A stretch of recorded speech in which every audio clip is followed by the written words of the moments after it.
have no weight and tears no bitterness. Where is death's sting? Where grave thy victory? I triumph still if thou abide with me.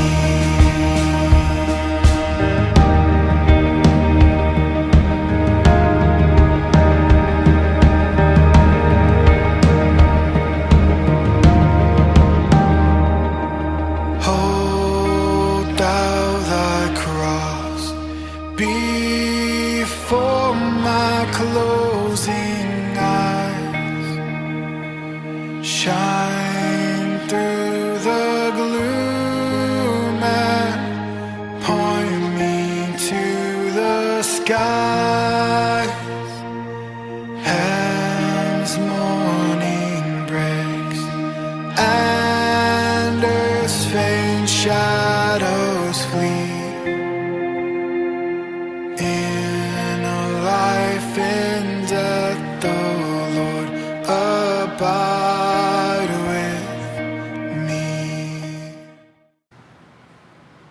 Isang mapagpalang umaga po sa inyong lahat, mga magulang namin at mga kapatid. Welcome po kayo dito sa St. Paul United Methodist Church Online Prayer Covenant.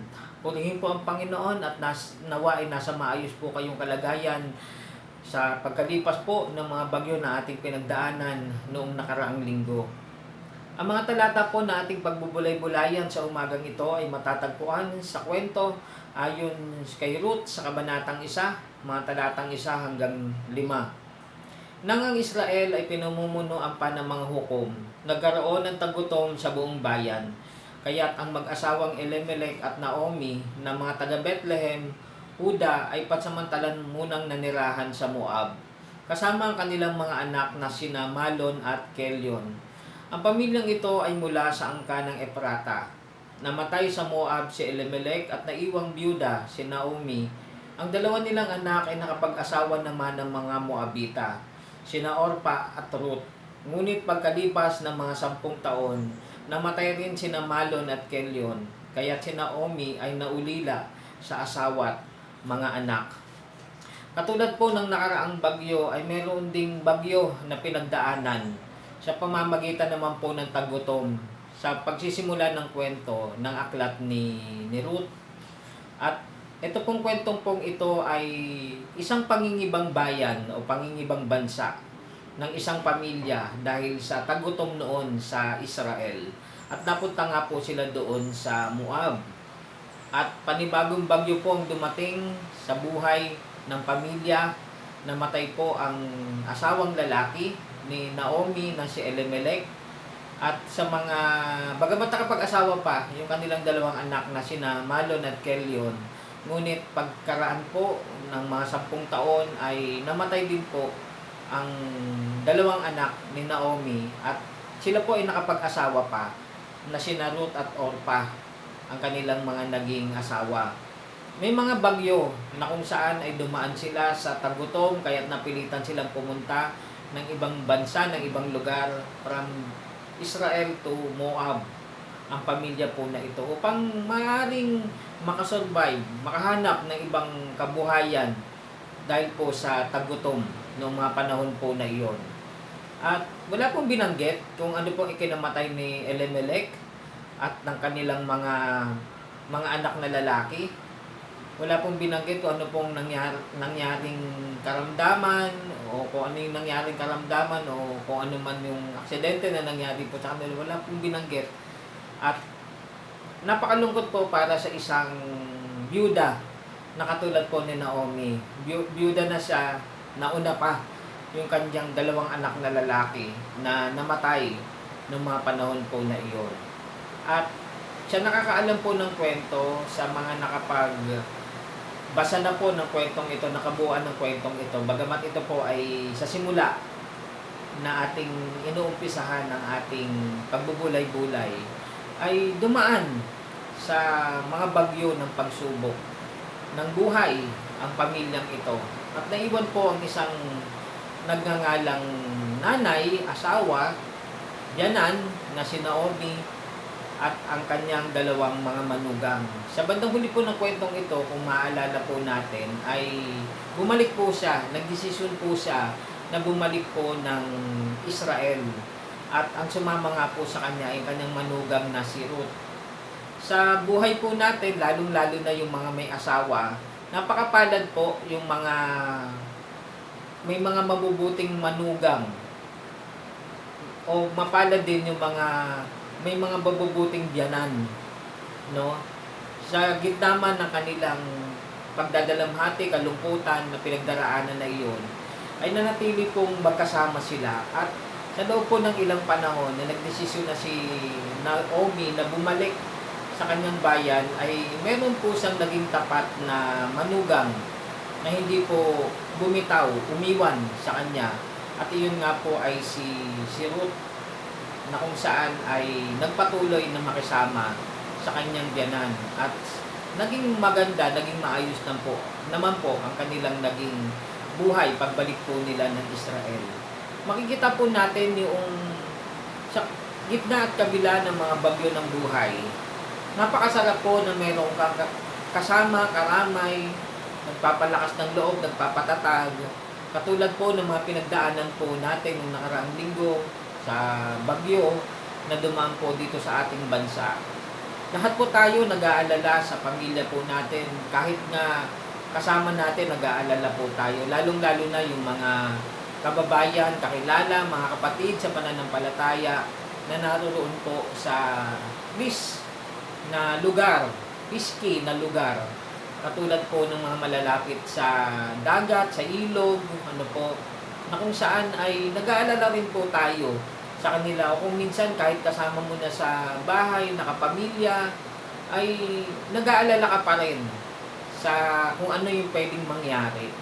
Ang mahalaga pa rin yung ugnayan sa bawat isa. At dito po sa kwento po na ito, maaaring new encounter to a new person, si Naomi, sa kanyang dalawang naging madugang na si Orpa at saka si Ruth. It's a new encounter for them. At sila po ay taga Moab. Kumbaga, ibang lahi, ibang bansa sila nakatira at sila ay nakipamayan lamang. Bagamat minahal, naging asawa ng kanyang ng dalawang anak, ngunit napakalaking adjustment po niyon. Ngunit naniniwala po ako na ipinakita ni Naomi, ang kanyang pananampalataya sa Panginoon. At nakita po ito ng kanyang mga manugang. At dahil po doon ay isang manugang niya ang nanatili sa kanya, na sinamahan siya hanggang sa huling sandali, hanggang sa huling panahon ng kanyang buhay. Napakaganda po na meron po tayong mga maayos na ugnayan sa ating pamilya, kahit sa mga dumarating sa buhay natin, katulad po ng relasyon ng manugang sa biyanan, ng biyanan sa manugang, no? Napakaganda po ng mga kwento na may naging maayos na ugnayan at relasyon sa mga pamilya na bagong dumarating sa buhay po natin, na nagkakakilalanan, nagkakapalagayang loob, nagkakasama sa hirap at ginawa. Although hindi maiiwasan na minsan may mga misunderstanding, may mga suliranin din na kinaharap, pero naroon pa rin yung pag-ibig, yung pag-uunawaan, yung pagmamalasakitan sa bawat isa. At patuloy po nawa nating ipanalangin ang bawat pamilya, ang bawat sambahayan, lalong-lalo na yung mga bago kasama dahil sa ugnayan ng pagiging mag-asawa o kaya pagiging magbiyanan o kaya manugang. Panalangin natin na nawa ay maging maayos ang relasyon at ugnayan ng bawat isa. At napakaganda po yung values na ito na sa kwento ni Ruth dito, na naging lola ng ating Panginoong Jesus. Dahil sa biyaya ng Diyos, nakabilang siya sa lahi o angkan ng Israel hanggang sa Panginoong Jesus. At iyon nga po ay biyaya ng Panginoon dahil sa pananampalatayang ipinakita ni Naomi bilang isang manugang o bilang isang biyanan sa kanyang manugang na si Ruth. Sa pangalan ng Ama, ng Anak at ng Banal na Espiritu. Amen. Tayo po ay manalangin. Pinagpapala, sinasamba at tinadakilan namin aming Ama at aming Diyos ang iyong banal na pangalan sa umagang ito. Samahan po kami ng iyong presensya minsan pa sa maghapon, ang iyong pag-agapay, pagtaguyod ang sumaaming Panginoon. Bagamat ilang araw nang nakalipas mula nang tumama sa aming bansa ang bagyo, Panginoon, dalangin po namin ang aming mga kababayan o Diyos na nasa lanta, ang aming mga kababayan na maaaring nawalan ng kabuhayan, nawalan ng mga ari-arian, nawalan ng mahal sa buhay, Panginoon. O Diyos, katagpuin niyo po sila ng inyong kaaliwan, ng kapayapaan, ng pag-asa at pananampalataya sa kanilang puso. Pagpalain mo rin po, Ama, maging ang mga ginagamit po ninyong mga institusyon, government agency na maaaring makatulong po sa kanila upang makabangon sa nangyaring kalamidad na iyon, Panginoon.